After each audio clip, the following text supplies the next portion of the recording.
This is the Washington Islamic Center, a symbol of tolerance for Islam in the nation's capital. 6 days after 9/11, President Bush came here to denounce violence against Muslims and to urge respect for Islam. Muslims are doctors, lawyers, law professors, members of the military, entrepreneurs, shopkeepers, moms and dads, and they need to be treated with respect. Why have young American Muslims apparently not been radicalized to anything like the same degree as some in Europe? That's a major question. There have been arrests and some alleged plots exposed in the United States, but nothing like those we've just seen actually carried out in Europe.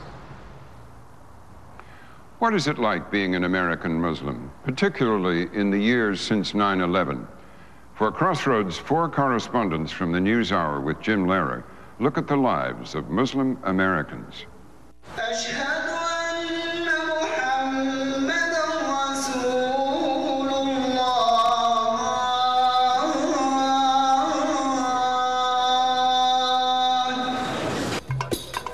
European Muslims are marginalized economically and geographically.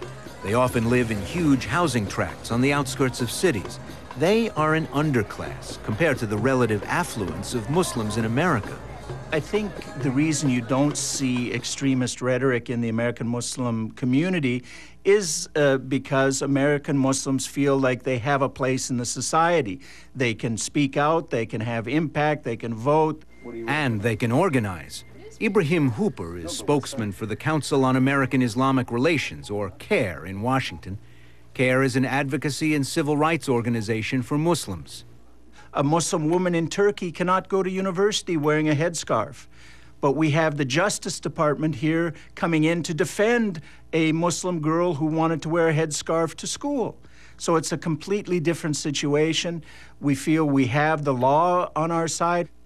CAIR itself has come under attack from a small band of conservative and pro-Israeli groups who accuse it of having an extremist agenda.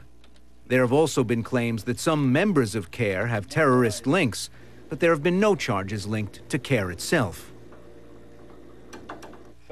Right after 9/11, some Muslims in this country preferred to withdraw and be left alone. Cedar Rapids was no different. But community leaders wanted to bring Islam into the open, explaining it so others would see there's nothing to fear. Our responsibility is to explain Islam, not to defend it, because Islam doesn't need to be defended. It's the actions of a few. Now, non-Muslims are invited into the mosque for special holidays like Ramadan. This is my husband, Ayman Amr. Miriam and Ayman Amr are members of the Islamic Center in Cedar Rapids. I make sure that I have people coming every one of these occasions because people don't go to a mosque otherwise. We can't stay in our insulated communities anymore. It's not possible. Taha Tawil is the imam of the Mother Mosque. Do not be isolated. And so I think the community of Muslims at large needs to get involved in the community so they can build the bridges of trust, the bridges of understanding. And get involved, because this is our land, this is our home. As Muslims work in their communities to repair the damage of 9/11 and build fragile bridges to non-Muslims in this country, they remain at the mercy of world events. God forbid there's some other act of terrorism in the United States. I hate to think what might happen. According to the FBI, in the wake of 9/11, anti-Islamic hate crimes increased dramatically. Reported incidents have since declined, but the anxiety that permeates the everyday lives of Muslim Americans has not diminished. In this post-9/11 world, Muslim Americans feel that discrimination is a fact of life. Their charities are examined, their houses of worship infiltrated, and traveling can be a frustrating and anxiety-producing experience. Those are the 2 things on my plate right now, so I can work with. Hina Musabji is a staff attorney for the Council on American Islamic Relations in Chicago. It's almost like a community living in fear within America, despite the fact that they are American and American citizens. they constantly feel suspect and shouldn't have to. In suburban Palos Hills, Illinois, Hi, Mom. Hi, Mama. How you doing? Aisha Muhammad and her son experienced terror on their own lawn in the fall of 2006. The attackers smashed light bulbs, cut satellite dish wires, threw trash on the lawn, slashed all 4 tires of Muhammad's car, and carved the word camels into their lawn. It was like in big letters, so like if you were in a helicopter, you could even read it. Like they dug it through my grass. I don't sleep the whole month after that because I'm scared to come and burn the house. This is my country, you know, I love it. You don't know who's gonna come after you. You don't know how to live. You don't know how to sleep at night. Due to a lack of evidence, no one was prosecuted for the crimes against the Muhammad family.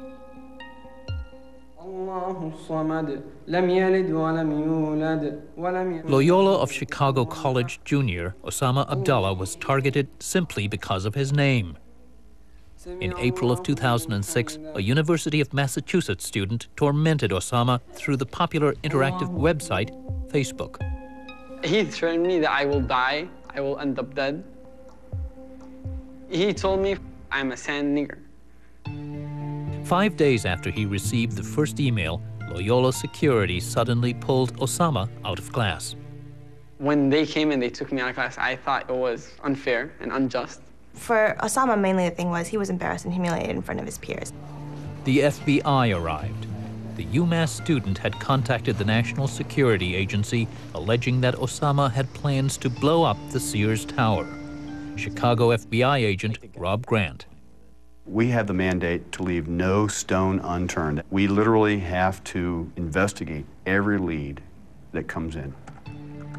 They released Osama after he showed them the exchange of emails between him and the other student. If I didn't have those emails, I could have gotten in big trouble.